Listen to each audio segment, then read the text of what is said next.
asalaamaaleykum yéen ñi suivre chaîne bi di Al Bachir TV maa ngi leen di nuyu te di leen ziar bu baax te di leen dalal jàmm ci xibaar jëm ci mbirum imam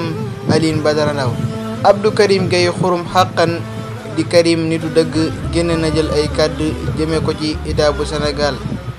ci njiital Macky Sall ni imam Alioune Badara Ndao lépp loo xamante ni dal na ko wala muy feebar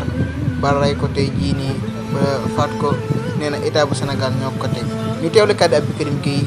xurum xàqan nitu dëgg te ñëwaat. Sérieusement bu ñu waxantee dëgg rek imam loolu lu ko dal état moo ko yóbbee comment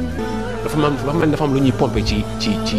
cellule bi quoi ba weñ ñi sax dañuy dee da leen di dajale nii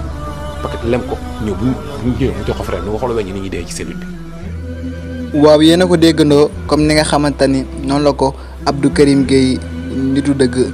doon leeralee muy doon ay kàddu yu garaaw waaye tamit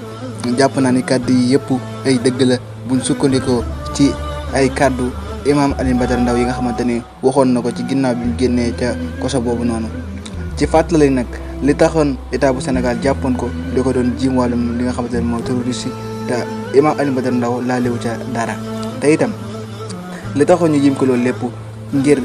xeex gi nga xamante ni moom la imam Alioune Badara Ndao daan xeex mbirum góor jigéen ci loolu lañ ko jàppee woon ci yëpp tuumaal ko terroriste tëj ko mettital ko ca koso ba ñu déglu kon ni nga xamante ni moom la ko imam Alioune Badara Ndao doon waxee ci ginnaaw bi nga xamante ni génn ca koso ba ñu déglu kàddu yooyu te ñëwaat. tëj nañu ci benn néeg boo xam ne doo xàmmee guddi ak bëccëg te duñ fa taal lampe encore néeg boobu it am na ay salir yoo xam ne dama xamul benn enregistrement la salir yi dañuy yuuxu comme lu ñu amplifié comme ay haut-parleur ci sa nopp yi 24 heures sur 24 jékki naa jékki rek dégg benn ay wax nit yu bëri ñuy wax di wax yu ñaaw ci man wax yu gën a ñaaw. deuxième jour noonu troisième jour sama bopp bi noonu dafa ubbi ko. waaw yéen a ko déggandoo comme ni nga xamante ne la ko imam Alioune Badara Ndao waxee mu doon mbir mu métti waaye di ñaan la yàlla na ko yàlla yërëm te jéggal ko ay bàkkaaram te waccal ko jàmm ak salaam bi njaboot gi nga xamante ne moom la fi bàyyi di ko ñaan fa mu dem gëral ko fa mu jógee wasalaamaaleykum wa rahmatullahi